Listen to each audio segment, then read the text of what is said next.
Okay, I would like to describe the general strategy for quantized complex Chern-Simons theory. The Chern-Simons theory, I mean the Chern-Simons theory with the complex gauge group.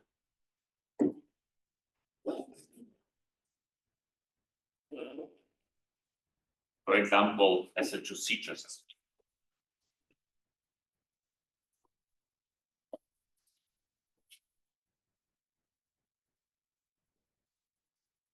As we discussed point during this workshop multiple times, one possible reason this might be interesting is that this has some relation to three-dimensional specific gravity, although the precise relation is quite difficult.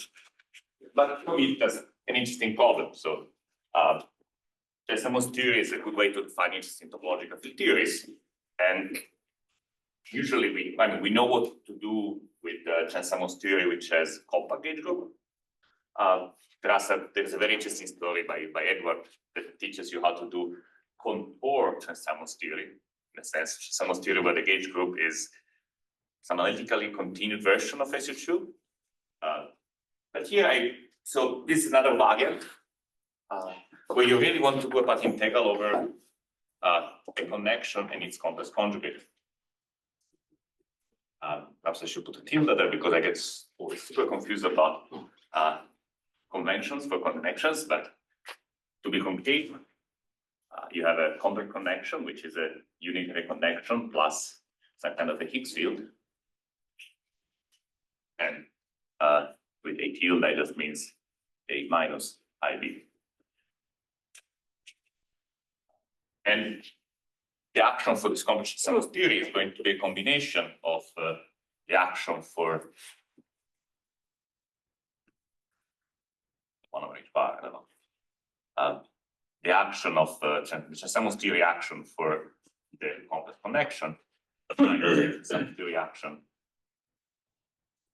for the complex conjugate connection, which in practice means something like so in this difference, the actual Chern-Simons terms cancel out. So if you express things in terms of A and B, what it really means is something like a form BF theory. There is something like an A to B, and then there is a BF of A plus something like 2 thirds B cubed.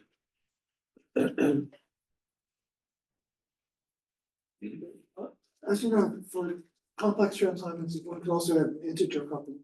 We're Yes. probably going to be discussing this case. That's right, and I will not do so. And what? I will not do it. So, when you're saying this sort of actions, where there is something holomorphic minus its complex conjugate. And I would like to quantize this system as a topological theory, ideally, at least as much as possible. So there is a sort of a collection of desiderata, things that I would like to happen and do this quantization. For example, so I might want to associate to a surface some Hilbert space. I might want to have some interesting observables that act on this Hilbert space.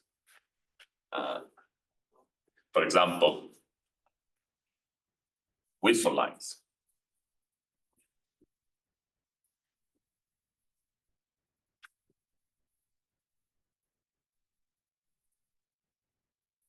So tracing some representation of the probable exponential of complex connection. And also antelomorphic Wilson lines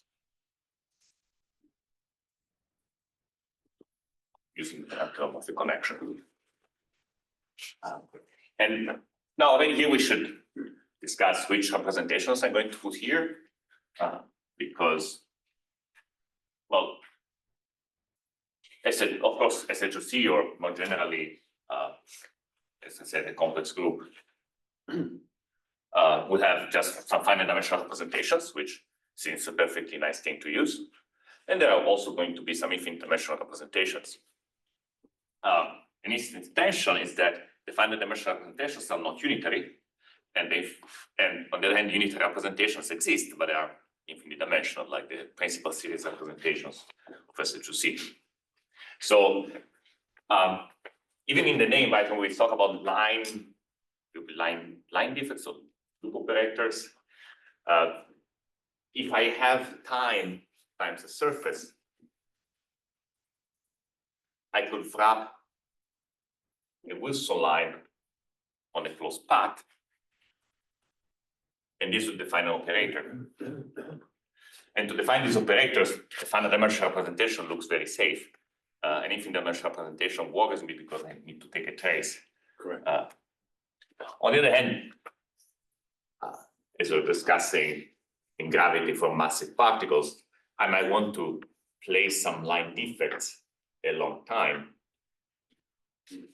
to modify the Hilbert space. When I do this, if I want to have a Hilbert space, I better use unitary representations. So I had to be careful in sort of moving things around or trying to figure out what can I do. And I don't know what is the full list of things I'm allowed to do. Other desiderata, let's see. Well, first of all, I expect to have some hermeticity condition. Right? If I take the Hermitian conjugate of this WT, I should get an holomorphic Wilson line. I have to keep track of definitions a little bit. Maybe you have to invert the path when you do that. But so I want two collections of operators related by Hermitian conjugation. And furthermore, if you sort of stare at this action for a bit, you can see that whatever Poisson bracket you're going to get classically and whatever commutator you're going to get quantum mechanically, A will talk to A and A tilde will talk to A tilde, but there will no crosstalk. So I want W's and W tildes to commute. And in particular, I want them to be normal operators. So they need to commute the Hermitian conjugate. Okay. So right, so this is part of the setup of the problem. I have some rich operator algebra. I didn't discuss it yet, but I will do momentarily. And I want to have some representation of it on the Hilbert space. How do these operators behave when I compose them? I suppose I have something like that, and I want to compose it with something that goes this loop. Well, there are rules. The problem of how to compose. So, in a sense, the problem of studying operator algebra is just the usual problem of Chern-Simons theory. The fact that I'm studying complex Chern-Simons theory or analytically continued Chern-Simons theory should not really make a difference. And the algebra I want the algebra to be the skein algebra. So the natural quantization of the Poisson bracket given by this action is called the skein algebra. And it's called the skein algebra because there are some very simple manipulations of the skeins that you use to compute products. So if I have some line and I compose it with some other line, and it's the same fundamental representation, then I can replace this with some expression like that. I'll probably get the plus and minus wrong for sure. Where Q is e to the of 2 pi I over is h bar. I think there's one remark you can make, which is that as long as you consider holomorphic operators, if you were to calculate in perturbation theory the things you've written, Yes. it would be indistinguishable in perturbation theory from what you would get for SU2 if you did the same thing. And since the SU2 answer is analytic in the coupling, you're making the argument that since the perturbation theory have to converges for SU2, you assume it's the correct answer. I think that's how I would have stated. Right. So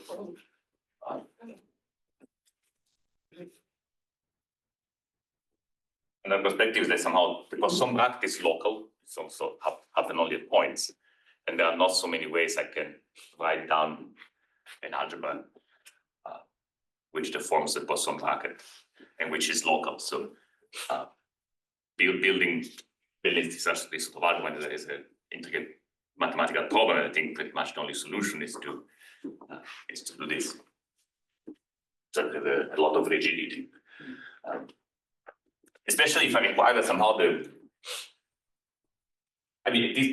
sort of algebra has some very nice integrality properties too, which I like to preserve. Like everything is integral linear combinations of these powers of Q.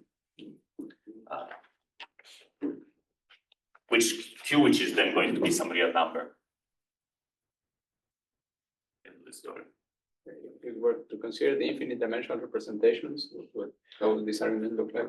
Right. So processing infinite dimensional representations is hard, not impossible, but challenging. Actually, I will not have time to do so, but the technology I'm describing can help with that. But you can talk about the interaction between light representations and heavy representations easily. So in a sense, you can think about these heavy lines as modifying, giving sort of modules for this gain algebra and work. Heavy lines means infinite. Heavy lines means in infinite dimension. Yes, that's right. So like these heavy lines are labeled by some spin, which will live, say, in maybe in -1/2 plus IR, if you want to look at the simplest option, but can be analytically continued away from this line formally. I mean, they're unitary here, otherwise they can be moved away from there. And you can have a junction to a line with label, fundamental label interpolate between J and J plus -1/2. And you can try to ask what are the properties of these junctions and work out some algebraic relations. But I will not, as I said, I will never use this, for now at least, I will not use these infinite dimensional representations as operators. I will just leave them as time-like things. And then I might have to tell you what happens still, how the algebra, so placing them with modified operator algebra, I just say there is something which I will still call a skein algebra attached to the surface, which, if you put these decorations, will change in a way which is predictable, and that is well understood. There are, the collection of things you can put on lines is actually quite rich. There are these infinite dimensional representations of SQFT, but also other things that are more quantum in nature, or more complicated, which, again, maybe I'll be able to say something about them, or maybe not, which we call irregular singularities. Well, these will be regular singularities, and which, again, modify the skein algebra in some predictable way.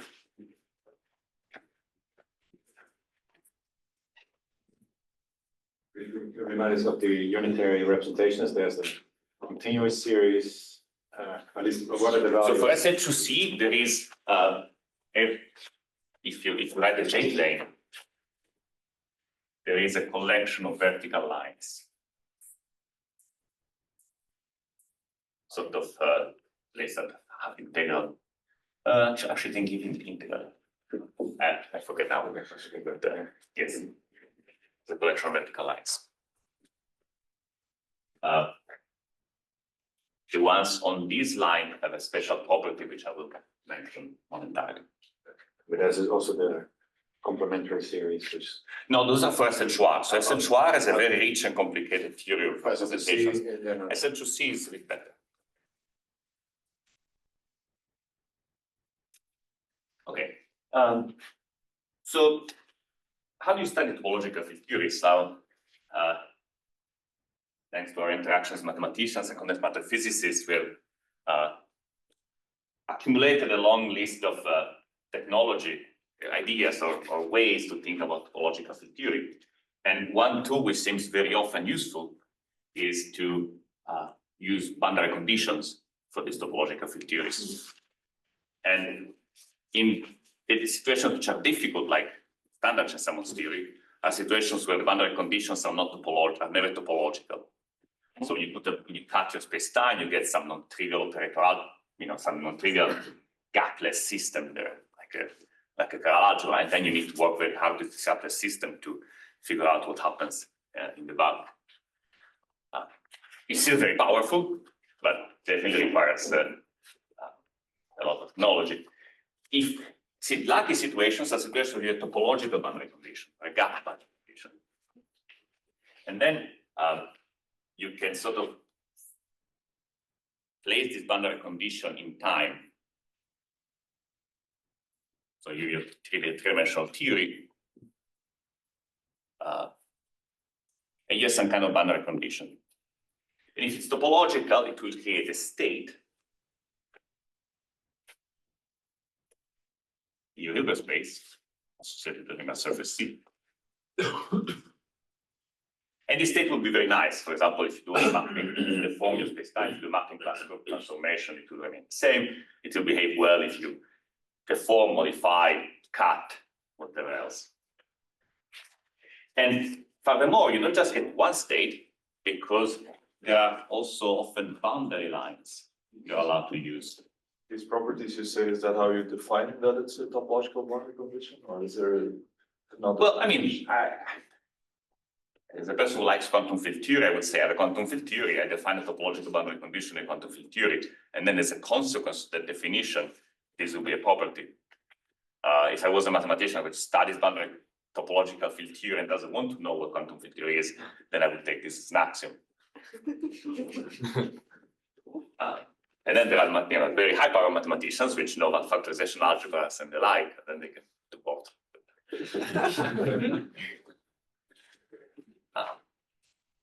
Now, so there will be some boundary lines available to your tool set, and then you can think about states created by putting the boundary line in Hilbert space. And if you're lucky, the collection of states you can produce this way will just cover the whole Hilbert space, and you can use them as a basis to do calculations. Now, it just so happens that this finite Chern-Simons theory, which I just erased, does have topological boundary conditions. As I said, this is rare for Chern-Simons theory. It only happens if you, well, only, usually, classically happens if you have a subgroup which, with a property that if you restrict the level to the subgroup, it vanishes. In this case, we have SQ2C. It has to be a middle dimensional subgroup. Otherwise, you can always ask for a trivial subgroup. Right, so you're right. I'll have middle dimensional subgroup. So, yes. So in here, you can find SQ2 is a nice subgroup. And the fact they had a difference between action of A and action of A bar means that because this SQ2 is sort of defined by saying that A is equal to A bar, the action will, the level will cancel when restricted to SQ2. So this defines the topological boundary condition. The fact that the level cancels means that this is a commuting set of conditions. Yes, that's right. Somehow, indeed, one way you can think of defining a boundary condition by asking what happens if I bring observables to it. And this is such a boundary condition as a property if I bring a Wilson line in some percentage R, the boundary should be the same as the Wilson line fiddle for the same representation. So this state, and let me just call it a pair of representation and line and path, just A for simplicity. So I'll have a state A, which is filled by unitary, sort of a Wilson line for SQ2 placed at the boundary. But Wilson lines for SQ2 are able with finite dimensional representation, so I can just lift them to Wilson line for SQ2C in the bulk, but in two different ways. And so this is also going to be given by acting with this operator anti-boundary, and also be given by acting with the trivial operator. This. And remember that here I had an implicit condition. Let me just write it again. W tilde A dagger is almost W of A, but there is this inversion of the path. First, you should that this doesn't make any difference. But for general gauge group, it does a little bit, like an SUT, you commute the presentations. And when you have irregular singularities, it also makes a difference.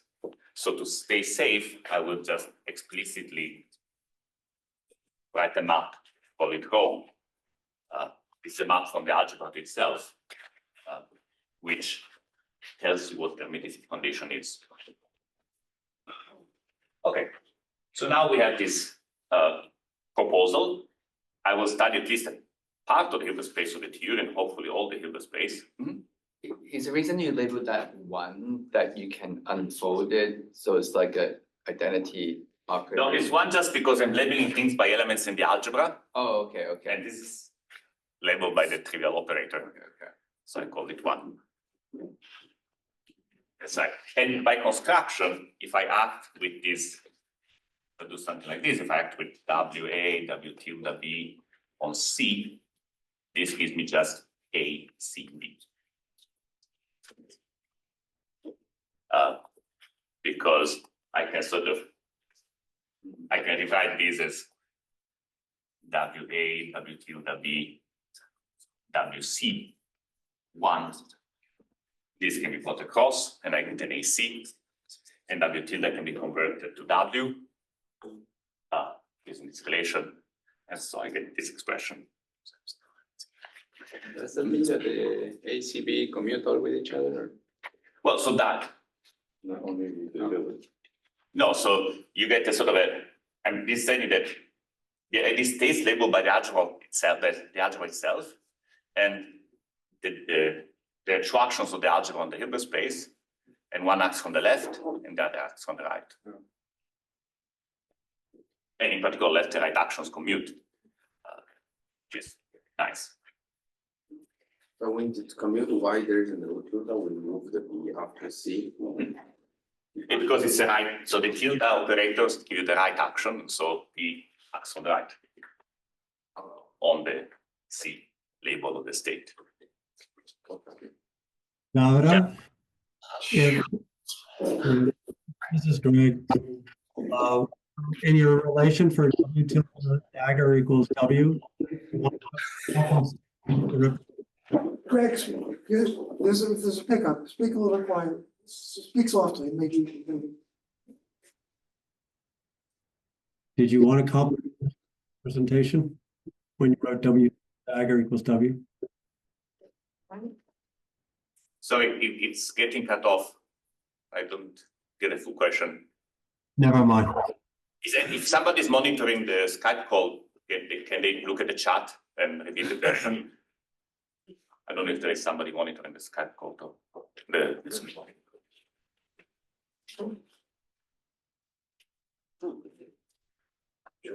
It's the Okay. same. Sorry, it's just one wording tree.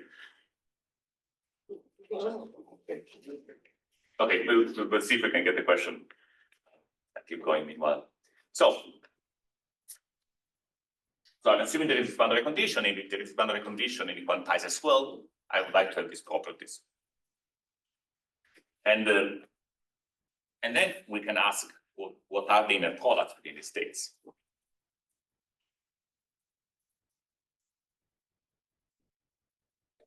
I can compute the inner product between the states, but I'll be in a nice position because I have a bunch of states in the Hilbert space I'm hoping to build. I know the inner products. Worst comes to worst, I can sort of take a completion and define a Hilbert space like that. These inner products have some nice properties that follow from these axioms. In particular, you can check that AB is the same as the inner product between state 1 and rho of A, B is also the same as B or inverse A.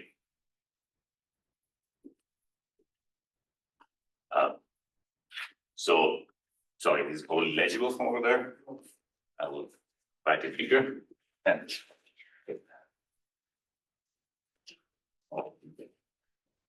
So to recap, I had this algebra of observables, this in algebra, surface, and I claim that there are states in the Hilbert space, and that the inner product satisfies some relations.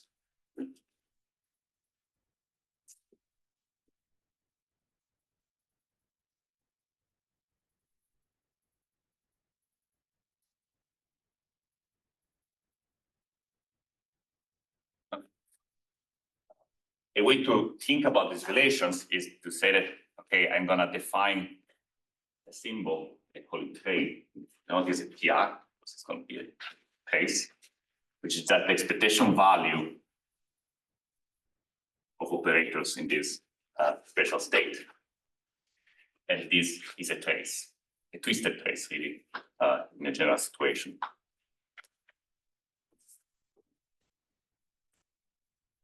So if rho square is 1, which is often the case, but not always, it's just a standard trace. Otherwise, there's a bit of a twist. I missed what the rho is. I missed what rho is. Rho is what tells me how the hermeticity condition works.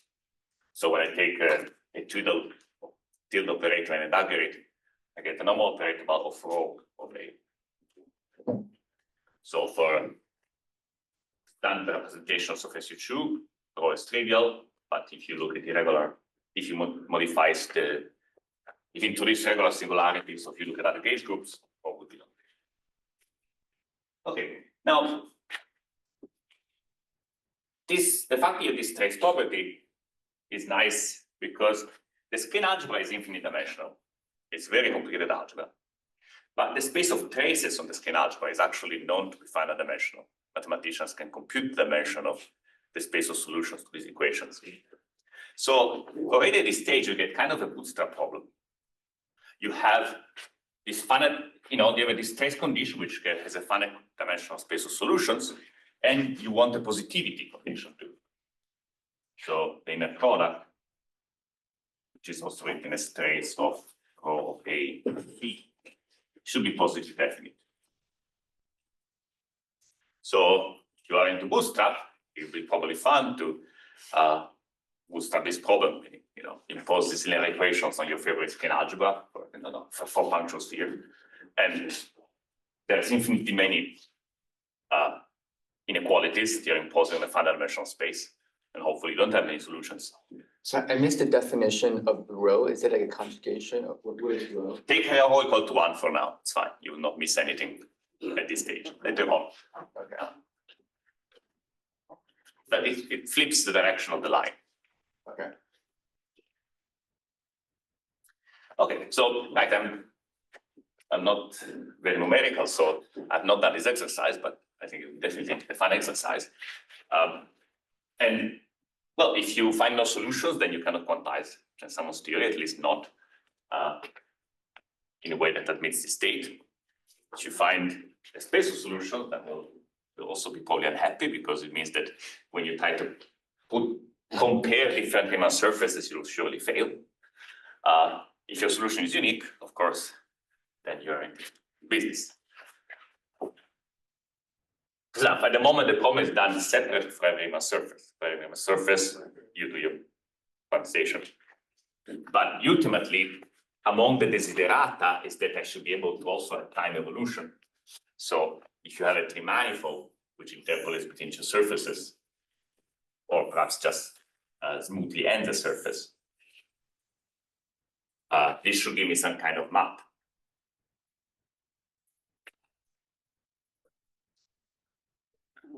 From the Hilbert space to the first surface to the Hilbert space of the second surface. And there is actually, you could say a bit more about this, in the sense that you can study skeins drawn inside this 3D manifold. So this map is not a random map. It has to really not exactly intertwine the skein algebra, more like there is a bimodule for the skein algebras, which should be realized by a collection of such maps. But meaning it has, for every way of drawing some skeins, inside, you will get a map. And these maps have to have a nice action with skein algebras on the two sides. The inner product is zero between different surfaces? No, No, right? that's right. So, indeed, so So there it's is, one Hilbert space, right? Of all the surfaces. I mean, I would say you can take, I mean, if it's not gravity, okay? So Yeah. there's Hilbert space for a surface. Yeah. And then there are maps between surfaces.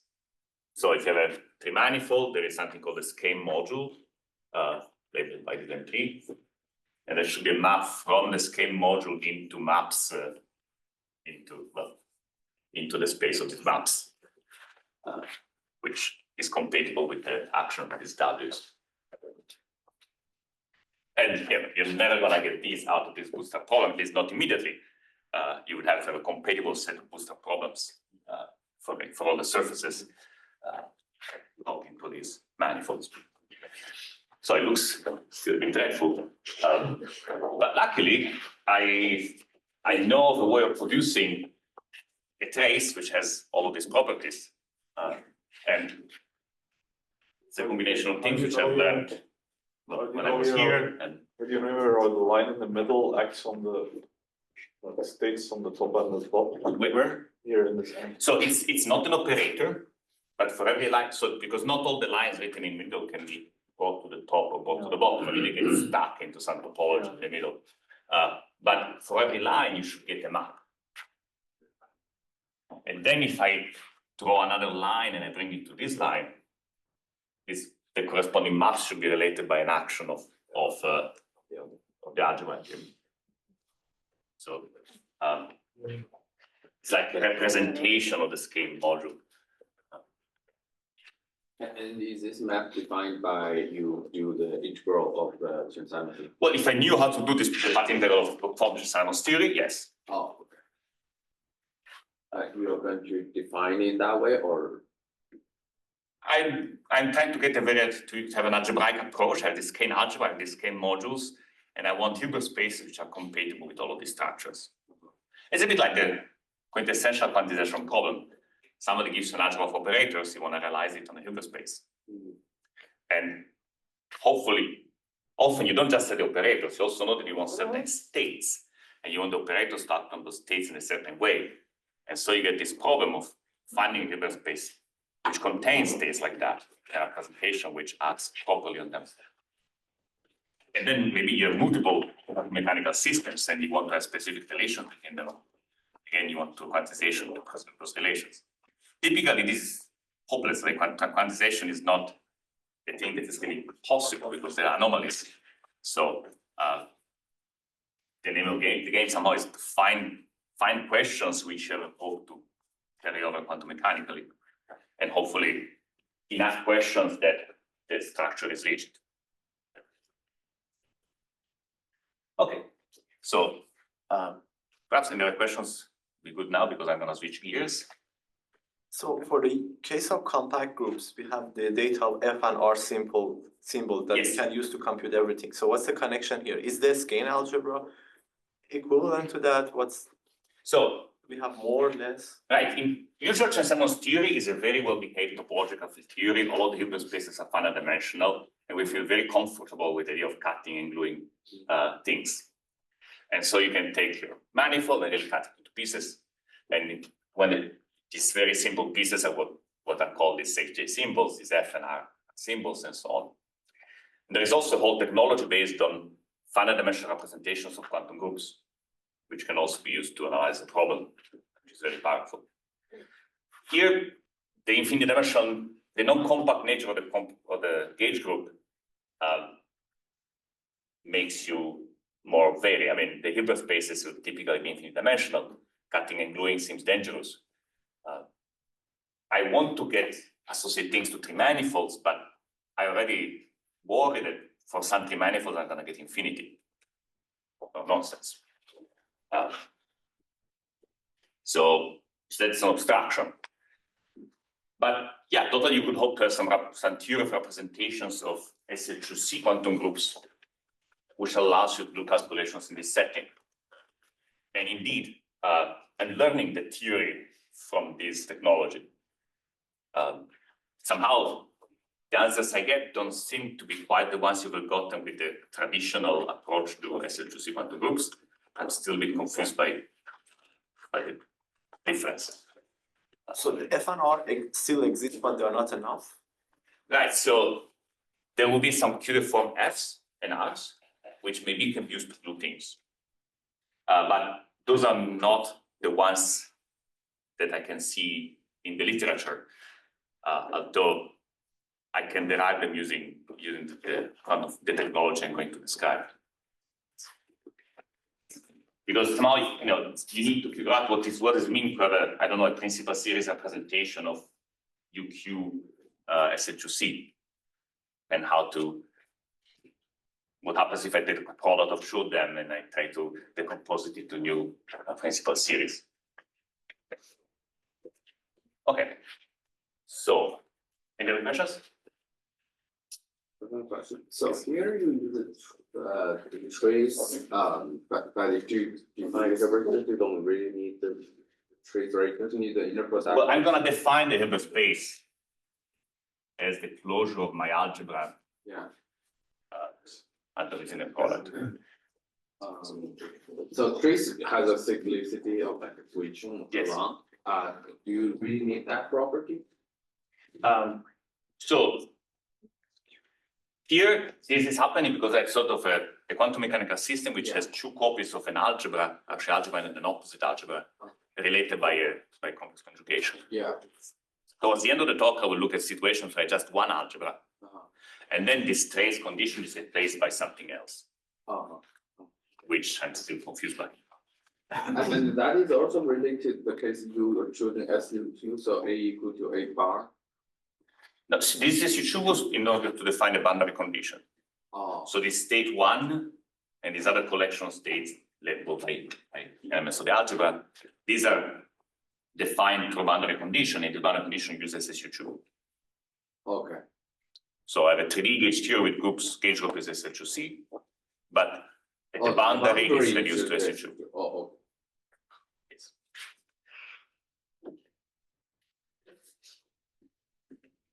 Okay, now I shouldn't have erased this. No.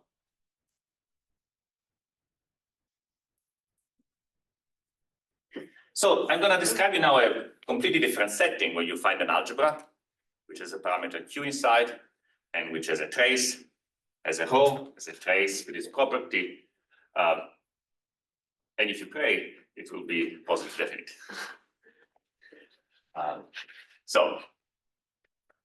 But it's really switching gears. Okay, so forget all the words about Chern-Simons theory you heard until now.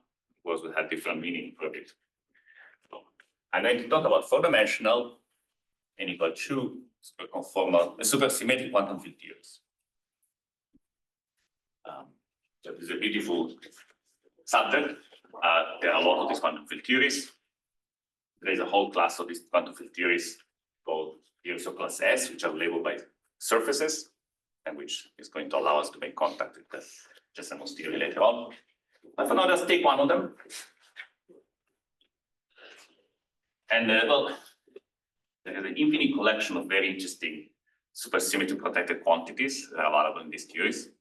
I'm going to focus on something called HPPS line defects.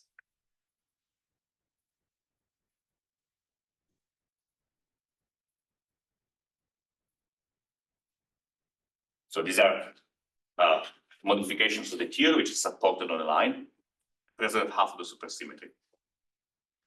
These include Wilson lines, Tooth lines for this theory. Confusingly, the term Wilson line was used also in Chern-Simons theory, but do not confuse them. There is going to be a gauge group here, perhaps, but this gauge group does not have anything directly to do with the gauge group in the Chern-Simons theory. At some point, it was realized that you can define a sort of fusion algebra of these line defects. So, morally speaking, you can sort of show these lines, put them near each other, and thanks to supersymmetry, it doesn't really matter how far you put them. At least you don't get singularities, you bring them close to each other. And morally speaking, you would like to say that you want to rewrite this as some sum over other lines, perhaps some coefficients, which are vector spaces. We should call them I, J, and K. So these are just very similar to the fusion coefficients you encounter in a lot of situations, like in two-dimensional conformal theory. And this statement is not true, strictly speaking.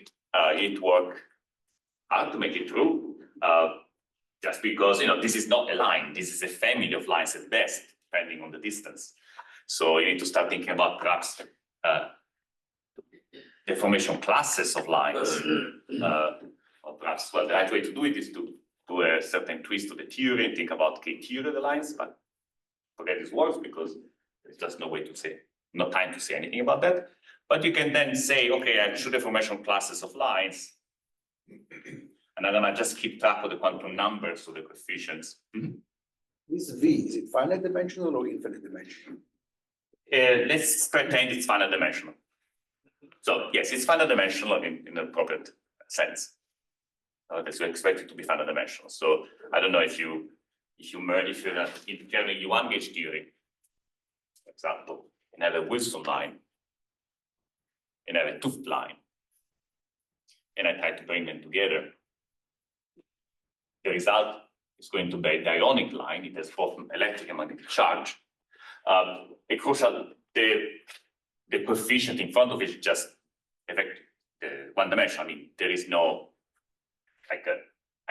I don't expect multiplicity in this fusion, but there is an important subtlety because this source is electric field and this source is magnetic field, and so you have a pointing vector, which means along the line you're merging the lines, there is going to be angular momentum, and when you fuse them, you risk forgetting about this angular momentum because you just point-like line, is no degrees of freedom on it. So what you really say, there is a C here, it's like one-dimensional Hilbert space, whose only role is to carry the quantum numbers for this angular momentum.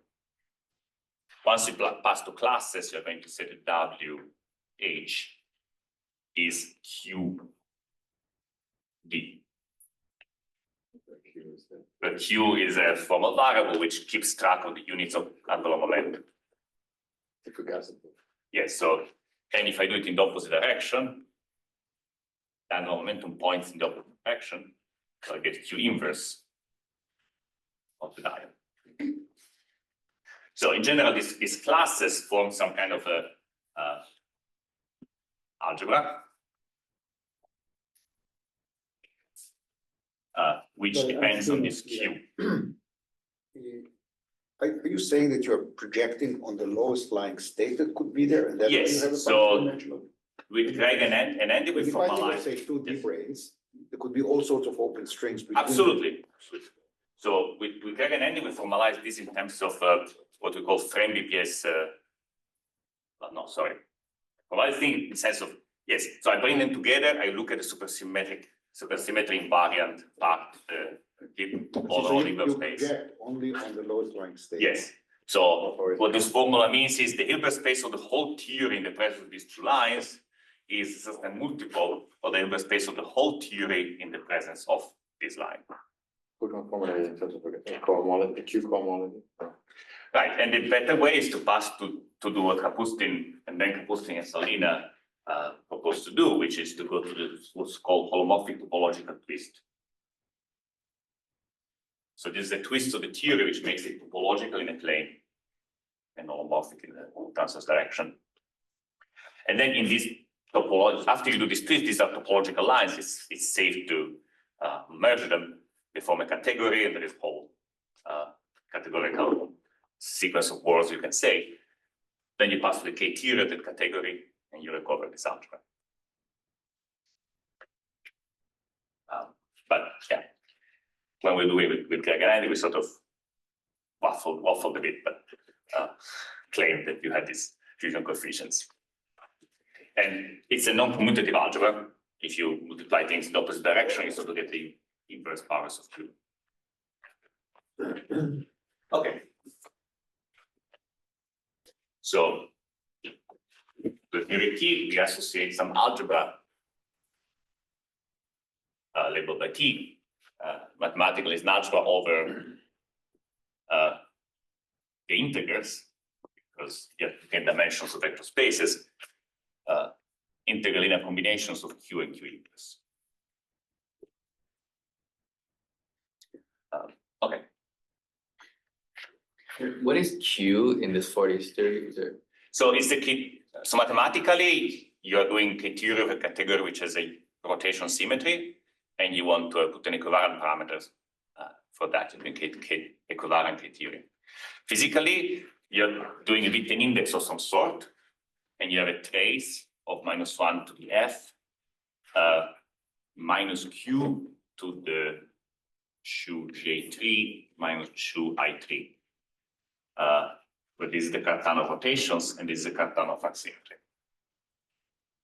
So Q couples to the quantum numbers under a twisted rotation symmetry in this complex part of the twist.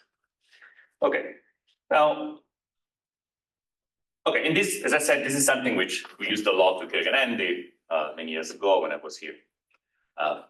Subsequently, people learn another interesting piece of technology, which is they learn they can count supersymmetric local operators in these theories. So if you give me two lines, L1 and L2, you can ask, okay, let's look at the junctions between L1 and L2. Are there supersymmetric junctions? And if so, which quantum numbers do they have? You can do the same trace here to count the number of junctions. And this would be something called the Schur index. Depends on the choice of two lines. And it's a power series in this parameter Q, which hopefully converges when Q is smaller than 1. At least in all known examples, that's the case. So it has horrendous singularities on the unit circle, but it's fine inside. It also must then converge if absolute value of Q is bigger than 1. Because there's a symmetry between Q and Q. So the algebra has the symmetry. Yeah. The index does not have the symmetry at all. So the local operators, see, Q counts the number of derivatives when you're looking at local operators. And operators have positive number of derivatives. But yeah, the question of what happens to the index if you formally do Q1 over Q is a lot of fun. If you try to do it on the index itself, it's just not well defined. But there are in certain ways of writing the index, which maybe we'll see, Q1 over Q is it's an interesting transformation. But it doesn't leave the index fixed. Transforming to something else.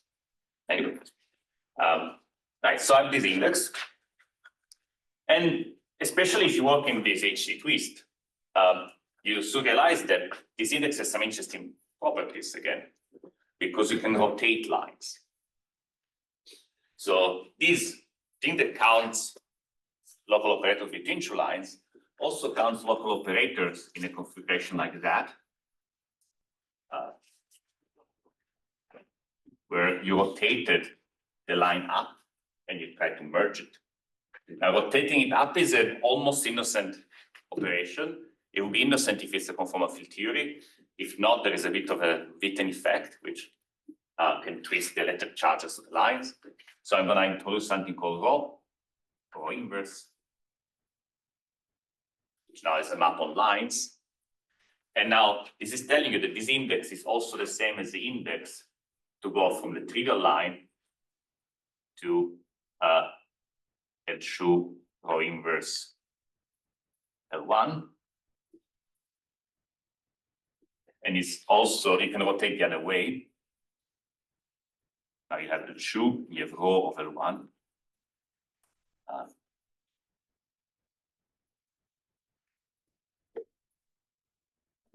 Okay. Now this formula should totally remind you of this formula. It's formally identical. So, and also it's a funny thing, if you take your theory that is the class S theory labeled by the surface, the algebra is the same as the skein algebra. Okay, there's a bit something here, because the skein algebra, remember, had square root of q, but this only has q's. There's a whole fun story about the Schur from symmetries, which I'm not gonna talk about, but roughly this is essentially true. And so this Schur index gives something which is exactly these properties. If it happened to be positive definite, it would be enough to run the whole machinery. I mean, these lines are also lines in the internal surface.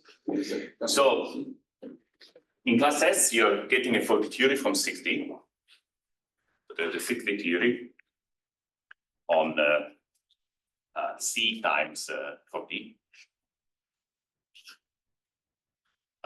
And 6D, the 6D theory has two-dimensional defects. So if you wrap it on a line in C, you can get a line in R4. So there is sort of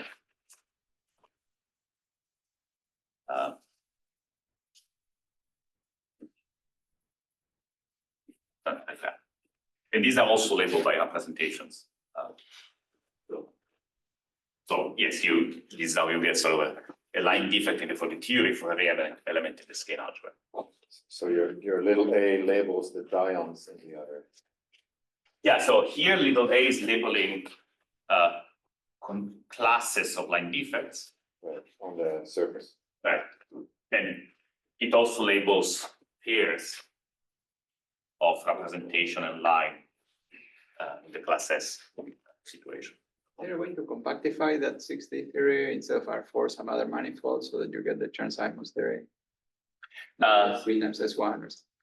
Well, yes, there are things you can do. I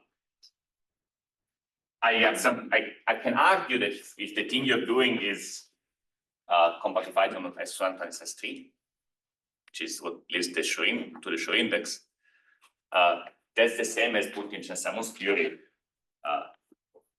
complex Chern-Simons theory on this sort of sandwich with these two boundary conditions on the top and the bottom.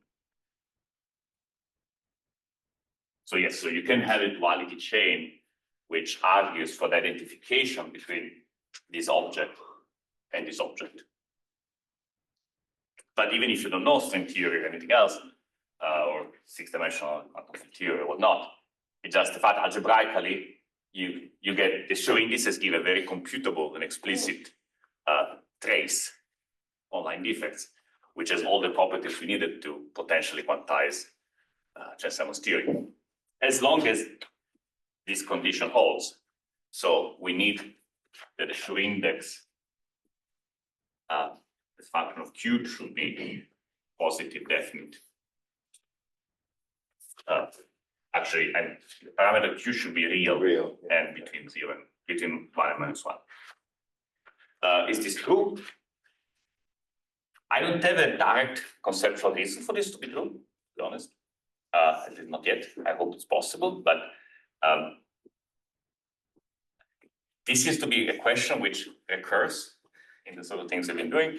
Like when we studied aspects of Chern quantization with Edward, there was also a similar situation where you build a Hilbert space using some topological field theory. And if there is no guarantee that it's going to be positive definite, but it is when you in practice look at it. Here, there are a lot of formulas for the Schur index, localization formula, there is IR formula that I might mention, discuss later. And all of these formulas are manifestly positive definite. So you're really taking something positive and integrating it over a positive contour. But I shouldn't say all of this formula. Some of these formula are, but the other ones still require a bit of a miracle. In particular, what I call the infrared formula for the Schur index, which compute the Schur index from the data of the subgravitational solution of the theory. Those formula are manifestly positive. I think I missed something that in the previous Chern-Simons description, you had A and B labeling representations of SL2C, right? But now Yes. what, Finite dimensional representations. okay, but then the L's in this theory are also labeled by the same representation. Yes, so in class S theories, which are a special type of 4D theories, the lines are labeled by a pair of a line and curve and a representation. So that the theory itself is labeled by a curve, and the lines on the curve and representations give you line defects in the theory. But how does SL2C appear in the 4D theory? Not at all. Doesn't know. Oh. There's no SL2C anywhere in the 4D theory. But the representation is a representation of the gauge group of some. Well, the lines, see, finite dimensional representations, you don't really distinguish SU2 and SL2C. But also the lines in the theory are labeled by completely different data for an abstract theory. I mean, an example of theories are gauge theories. Gauge theories are labeled by a group and a representation. And then the lines are labeled by a magnetic charge and an electric charge modulo while. That data has nothing to do at first sight with this data. So part of the class S dictionary is how to match the two pieces of data. So I don't know, the Tooth operator in some gauge theory description might look like this loop over there. The Wilson line will look, the diode will look like another loop. You change the gauge theory description, the labeling changes completely. There might not be a gauge theory description because some surface is given on Lagrangian theories. Yeah.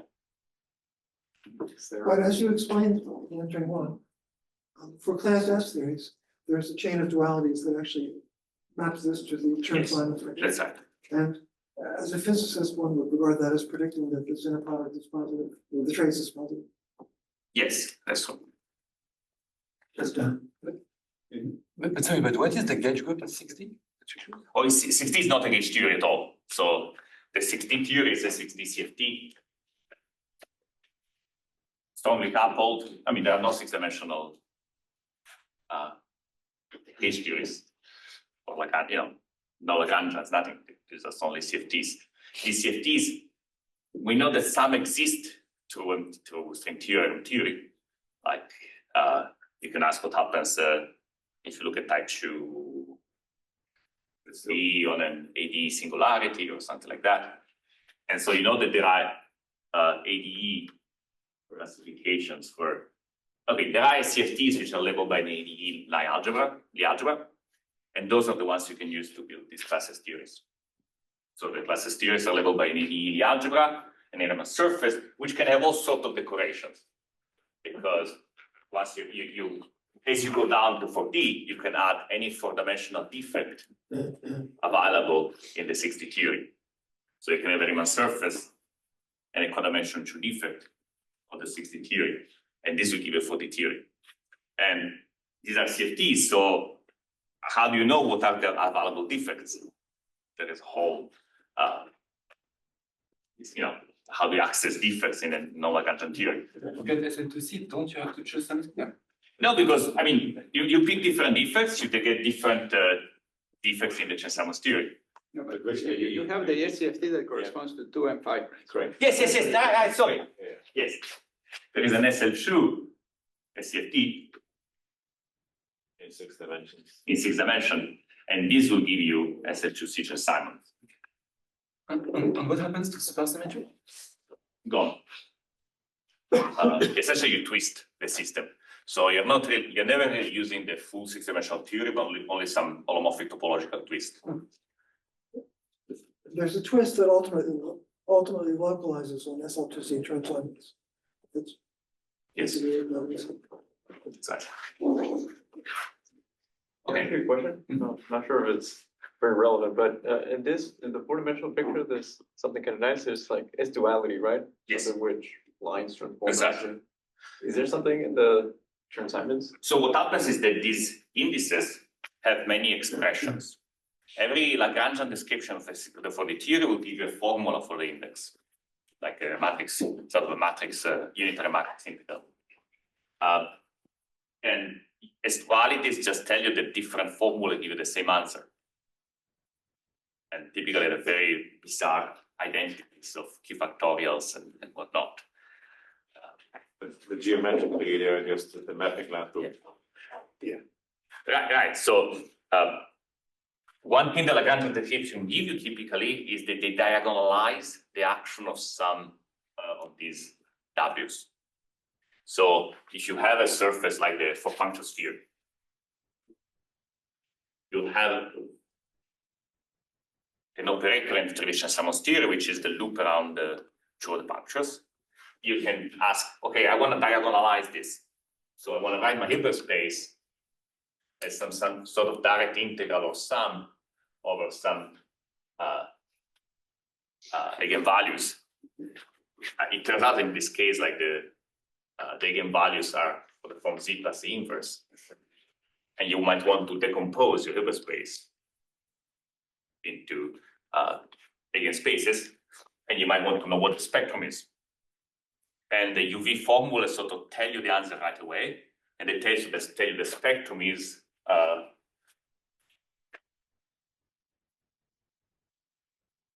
this form. Sorry, okay, I just mean Z is a phase times the power of Q.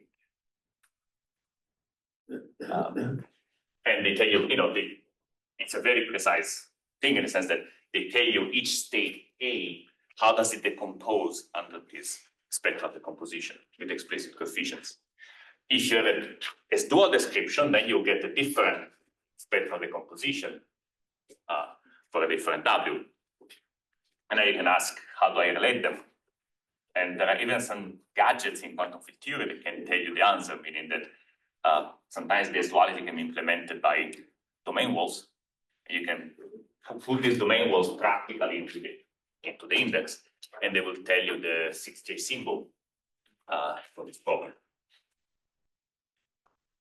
Right, this is part of the more general story that these Schur indices not only give you this data for a surface, but they give it in a way that is compatible between surfaces. So there is an extension of the classless construction which associate to three manifolds interfaces.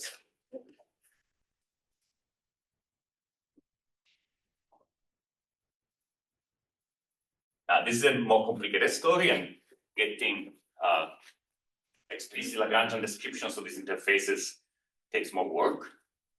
But if you go in the Cyber-Witten description of the whole thing, everything is fully explicit and combinatorial.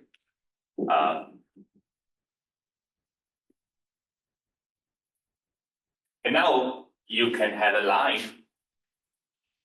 You can have lines which touch the interface. And you can count local operators here. So you have an index which now takes the interface as an input. It takes the two lines. And we identify it essentially with the inner product. The matrix elements of this map, I didn't name, I should name it, I don't know, how to name it, map of M3.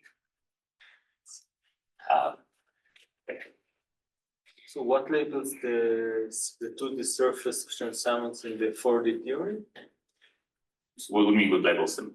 I mean, this map is between Hilbert spaces on different surfaces, Yes. no? And because you have a map into the spaces, you can talk about matrix elements. So this is now a line in the first, it's an operator in an algebra of the first surface, operator algebra in the second surface, and data of the three manifold. And these indices depend on the same data, because there is a line. Yeah, so what is it? Yeah, I only ask what is it in the 4D theory, you define it on a Riemann surface times something, or what is the? No, the 4D theory is just a 4D theory. The Riemann surface is a label of the 4D theory. Ah, I see. You mean C basically? Yes. Ah, okay. In the same way, the three manifold is a label of the interface. Yeah, okay. So it would be a different theory, basically. Correct, yeah. Yes. Okay. Yes, that's correct. They're completely different 4D theories Yeah. with some interface between them. Ah. And the interfaces are guaranteed to compose the same way as the manifolds do, and so on.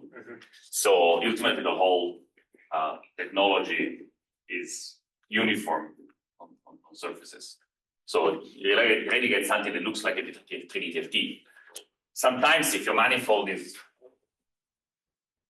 not good, the interface might also be not good in a very technical sense, and then for which I feel I have to apologize for the terminology.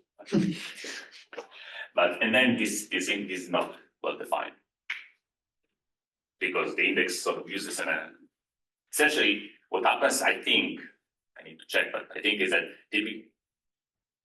when you use this math 160 theory for the theory, if you're lucky, the asymmetry goes along for the ride.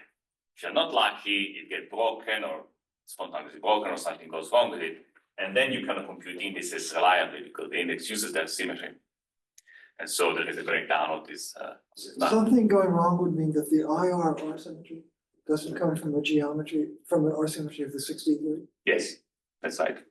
Then there is no guarantee that the manipulations done upstairs will go to manipulations done downstairs.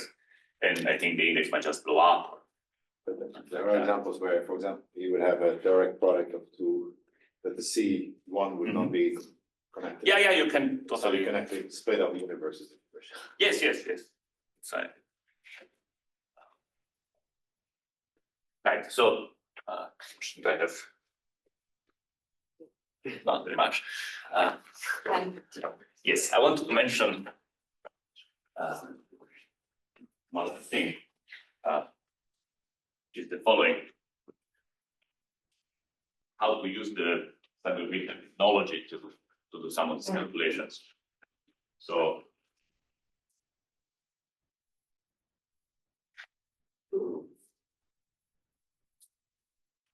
these 4D theories have nice RG flows, meaning they're spaces of vacuum, and when you sit in a vacuum, you can ask what's the low energy effective field theory.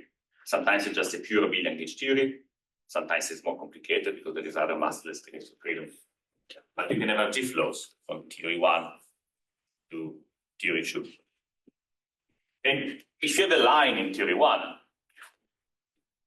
you can just look at it from far away, let the line in theory 2. So the RG flow maps lines to lines. You can convince yourself that it maps products of lines to products of lines. So maybe I should write this RG of L1, and then you can convince yourself that L1 and 2 should put classes everywhere. I will not do so, because maybe I call them A1 and 2.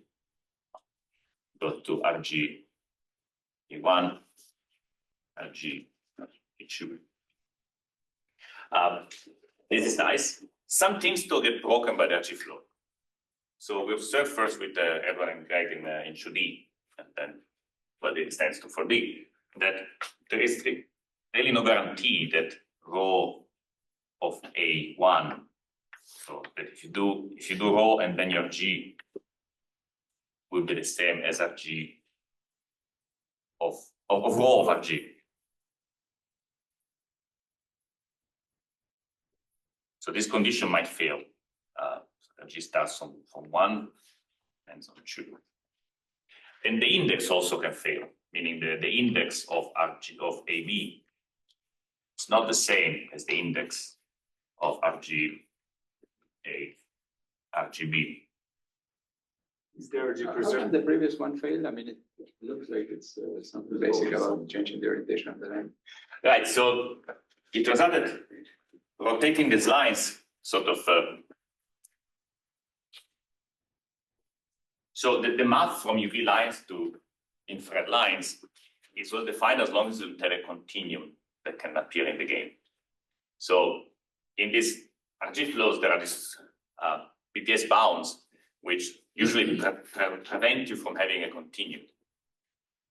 But when the slope of the line aligns with the phase of some of the so-called central charge of some BPS particles, the BPS particles can sort of sit on top of the line and confuse matters. So somehow the Hilbert space in the presence of the line, or supersymmetric ground states in the presence of the line, becomes much bigger and infinite dimensional and continuum. And so as your slope passes to a certain magical angle, the rho can jump. So rho will be typically constant as a function of the angle, jumping occasionally. Okay. And as why the indices don't agree, it's also due to BPS particles. So what happens is that there are some local operators in the UV, which when you look at them in the infrared, they are zero because they want to emit a particle, a BPS particle. So if you are in the very low energy theory, you don't see these operators because you don't know the particles are there. So both problems can be solved by keeping track of particles. There is something called a spectrum generator, which is a sort of formal element of the infrared algebra. But with powers, it's an infinite power series in Q and also has infinite sum of objects. So it's a bit of a formal object, but it has the property that it intertwines this formula. So if you, for example, the index of VB will be the same as the index of SRGA, SRGB. And a similar way to correct this formula. So as a consequence, once you know the spectrum generator, you can carry over the whole structure. And in particular, you can map the Hilbert spaces which we were building is isometrically. And some work, upcoming work with Teschner and Ambrosino, we argue that this map is actually surjective. So it's a unitary transformation. So you can do Schur quantization for this complicated theory inside this simpler theory, as long as you know S. And so, like in particular, if the G flow is to a gauge theory, the pure gauge theory, like in suborbital solution, the algebra gets mapped to something called the quantum torus algebra. This sort of thing I brought in the blackboard, right, with the Wilson line, Duft line, equal to Q, Duft line, Wilson line. Very simple like that. Things are, you get something which are called cluster algebras in the game. So these are there's an intervention. Or cluster quantization. So from the time when people were defining quantization of the Muller space, they discovered an incredibly beautiful algebraic structure where you have a complicated phase space you want to quantize, but then there's a bunch of simple coordinate charts. Now you can quantize any chart, but a priori it's not obvious that the quantizations will be equivalent. That you'll be able to quantize all observables in different charts so that they match. But the coordinate transformations are a very special form, which can be quantized nicely. And from this perspective, so there is a similar story for quantizing the complex phase spaces, this phase space of complex Chern-Simons theory. And somehow the consistency of the whole story follows from the fact that everything you're computing in this cluster, this cluster technology, is just the same as the original index of the UV theory. So roughly it follows from S dualities if you're going to different Lagrangian descriptions of the same thing. Well, I would say more like from the suborbital solution of the theory, meaning that so the idea that the UV calculation can be done in the infrared. But it's the same UV calculation done different ways in the infrared. Yes, that's right, that's right. So there are many flow maps, one for each point in the Coulomb branch, and they give you different cluster parameterizations, and there are charts. But they glue well because works so much as stability. Okay, so we have sort of a full collection of good properties for this quantization. We can attach Hilbert basis to surfaces, we have 3D manifolds, we have operators with the algebra we want, and it agrees with this sort of cluster quantization technology, which is a nice bonus.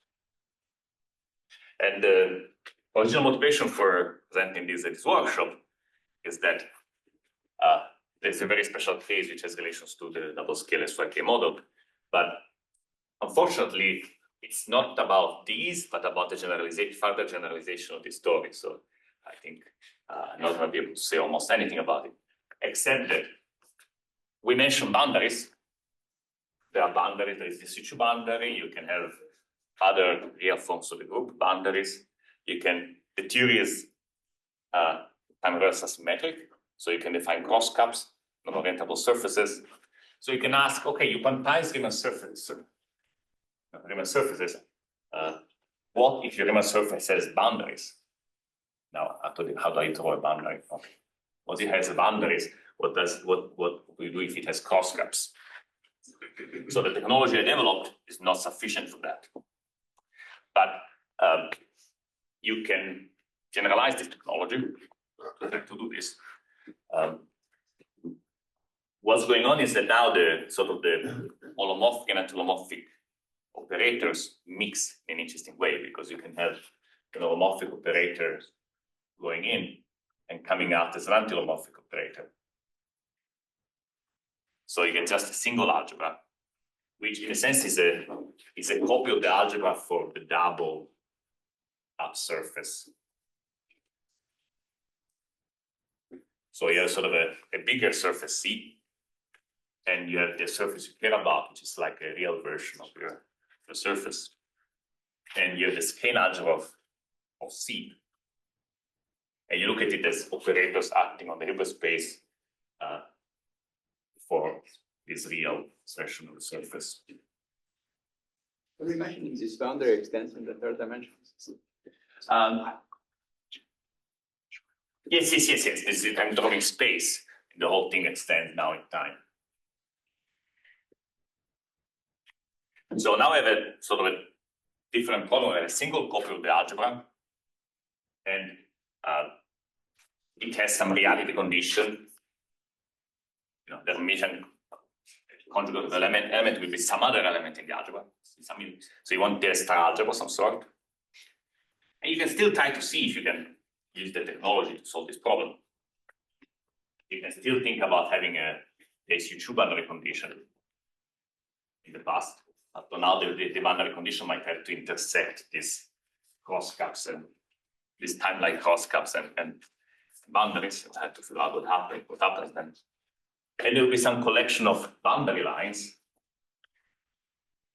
But now it's not going to look the same as the bulk lines. So there's going to be some module of bulk lines, or boundary lines. And now we have a situation where sort of a collection of states we want in the past, a collection of states we want in the future. We know our operators act on the states, but we need to find the inner product. So the conditions I was writing here for the trace become the condition that the operators act on the states the way I want. So I have some inner products M, W, A, and prime, and algebraically there are a lot of relations between them. I can move operators from, I can take an operator, move it to the past, and move it to the future, and compare. And I think the space of possible solutions to this algebraic constraint is still finite dimensional. And now you have another bootstrap problem to find the positive definite in a product. And I get this from Schur indices. I think so. You need to introduce new ingredients, boundary conditions, or orientival lines into work. And in a specific example, we got a quantization problem which looked like the one of double scale SYK. So why the double scale SYK is at all related to adding boundaries? So the specific surface which you find with Hermann looks like a disk. It has a boundary condition which I think is SU2, so it's easy to get confused about these ones. And there is a weird irregular singularity at the origin. I'd love to say, oh, this is the observer and this is the horizon, but these are words. Now, if you can tell me why the horizon would look like an SU2 boundary condition in Chern-Simons, then Yes. Can you remind me again, why do you label the boundary condition with group? It's group that's preserved somehow by the boundary or something? Yeah, that's right. So if you have a GC gauge theory, you can consider a boundary condition where the gauge group is restricted to some real form of the group. This includes a Schur, or you could have an SL boundary. You can also consider crosscuts. So with Hermann, we agonized for a while if this was a Schur, SL or a crosscut. We are reasonably confident it's a Schur, but it's like 80% confident. Because, it's not very easy. In the connection to double scaled SYK, can I think of this defect in the middle as somehow leading to the difference between the fake disk and the? Yeah, I would like it to be the observer. But is the mathematical claim that that's why there's a difference? Or? The mathematical claim is that the thing at the middle allows you again to consider these lines that end on the. Right, the purpose of this, the lines can end on it. And then there's also a line that goes around it. And the line that goes around it is naturally actually identified with the SYK Hamiltonian. Okay. And the lines. So it looks like a different angle. Yeah, the line that goes straight to the center is the thing that counts chords. It's Q to the end. Yes. So it's a bit of a weird one, the one that that goes like this. But actually, I think it's better if you take it in these funny infinite dimensional representations. And then it becomes like Q to the J. Then it becomes a matter operator. Yeah, it becomes a matter operator of dimension J minus 1/2. But then you can also have the dionic, at least effectively dionic, but it means that you go towards the center, but with binding a number of things around. So you can get this oscillator algebra from the Skein algebra. The main observation is that the Skein algebra and the algebra of double scaled SYK are isomorphic. But then the other observation is that the actual Schur index, at least this thing is the SYK partition. Right. So when we say there's a relation to a SYK model, like all of the ingredients, you match all the ingredients one by one. You match the algebras first, then you match some module, and you match the inner products. The matrix elements, and you even match an G flow. Actually, like people like to describe the double scale SYK model Hilbert space and operator algebra in terms of the Q-deform Weil algebra. That's not the operator algebra. It's more like there is a math from the algebra to the Q-deform Weil algebra. This map is literally this sort of G flow. So here there is a theory which is pure SU2, subrepresentation theory. And famously, this is a monopole point.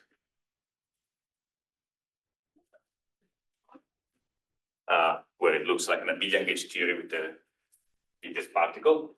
And the algebra associated to that is the QL algebra. And so this map is literally a G-flow map. The normalization of the states in this description is the spectrum generator. So SYK would have one of these spectrum generators on top of it. Well, the normalization, so it's rather than some Q factorial factors that you normalize states by, which can be identified with this S. But of course, it's in the real case, while there was the complex case, I need to be careful. It's funny, like in this situation, you cannot find an energy flow to a generic point. Something I don't fully understand, but there is an operator in this algebra which acts as zero on a state and would be invertible if you went in this sort of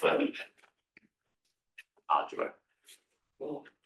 So there seems to be an obstruction to having a generic energy flow. So anyway, but I have not worked out the general real theory.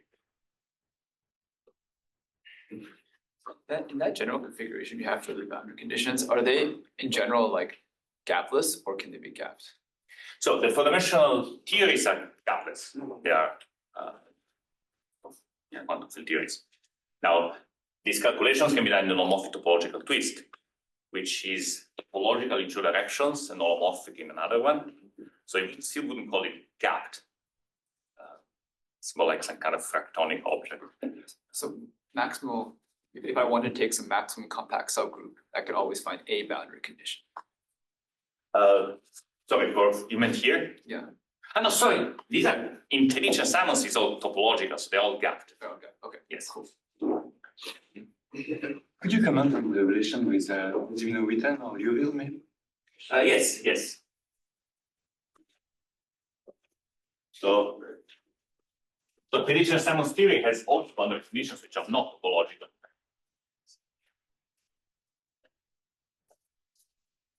So famously, if you put Dirichlet boundary conditions for your Chern-Simons theory, you get chiral local operators that live on the boundary and which form the chiral WCW model. You have to say what you mean by dimension. True. Okay, maybe you don't put this one to say. I put inverted commas. And if you use an SH2C Chern-Simons theory, here you get sort of two copies of the Kac-Moody algebra. SL2 at some level, at level which is like -2 plus IS, and at level, and again, you get to choose if you get a chiral algebra or an anti-chiral algebra. So let me say that I get an anti-chiral algebra, critical level. This should remind you of the two Virazoros that you encountered in the gravitational description, which have the compressed central charge. This is not the theory yet because it's still attached to its topological field theory. Now you can put the U1 boundary condition here, the SU2 boundary condition here. And then the claim is this becomes a true DCFT called the H3 plus WZW model. It's a sigma model in SL2C mod SU2. This is a fully modular invariant theory. And it's a full theory. It's modular invariant. Because in a sense, this is giving you the modular invariant combination of these two. And so this makes contact with the previous description of complex Chern-Simons theory by Edward. So if you pick a different polarization of your phase space, you can try to describe this the Hilbert space as functions on the space of bundles. So two bundles. And then there should be a wave function for this topological boundary condition. This is a two-dimensional conformal field theory that can be coupled to bundles. And so to give you a wave function, the partition function will be a wave function on the space of bundles. The fact that this very special level is precisely what allows you to integrate the square module, small square modules on the space of bundles. Okay, so this is one type of boundary condition. Now there is another boundary condition which is called the open boundary condition introduced by Lindbergh. So this one also supports chiral algebra. But now you're going to get Virasoro 13 plus IS times Virasoro bar 13 plus IS. And you can ask what happens if I put the SU2 boundary condition here. And yeah, I used to think, and periodically I still think, that this would be real theory. So just to make sure, in the first case, you don't have any remaining chiral algebra except for Virasoro? Yeah, well, there is Virasoro inside the Kac-Moody. Yeah, but not but there is still Kac-Moody because what is the mod SU2? This is just a topological boundary you put away from the. It's a way to build the modular invariant for this scalar algebra. So the 2D theory still has SL2C smoothly? Yes. Ah, okay, good. That's right. So is the legal theory? I'm not sure. I think that more likely to work with the SL2R method. That's very possible. So this might be wrong. The topological boundary condition. Yes. Negative. The SL2R topological boundary condition. Okay, yeah. Which actually is the boundary condition that Scott mentioned in the first day. The SU1, is it SL2 or SU11, or that's the same thing? Well, we're just doing classical group theory. So Yes. So I used to, the thing I had in mind to justify that is that there is a map for a different range of levels. There is a map from WCW to reveal, which looks like the manipulation that would map the Dirichlet to Hopper. But we have formulated several counter arguments in the last few days, including the fact that this boundary condition doesn't seem to intersect this boundary condition classically. So there doesn't seem to be any classical solution that contribute to this. So at the moment, I don't know what to think. Instead, for SL2R, there's a unique classical solution, That's right. which is the constant curvature metric, Yes. which corresponds to a solution of Riemann. So exactly, so that motivates taking that SL2R. Yeah, that's right. Here, there was also a unique solution that goes from SU2 to a bundle, pretty much. And you should think about the best solution of H3 plus. I mean, it would be totally interesting to understand what happens if you replace SU2 with SH1. My feeling is that it creates states which risk being non-normalizable. Essentially because the space of SU2 connections is nice and compact in the phase space. The one of SH1 connections is big. There is a whole, besides, so I don't know. Can I define time like SH1 under conditions? I'm not sure.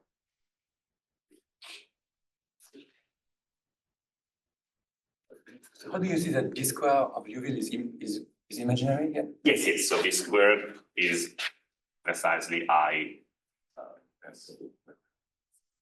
Yes. One over it. Over it, yeah. Okay. But how does this come from? So this square goes 1 over b squared. So. But how do you see that? How much of time? Oh, it's a you do the. Well, it's a calculator. There was a calculation at some point that the Hopper boundary conditions this property. You can also do the explicit derivative so-called reduction of Casmudi to so.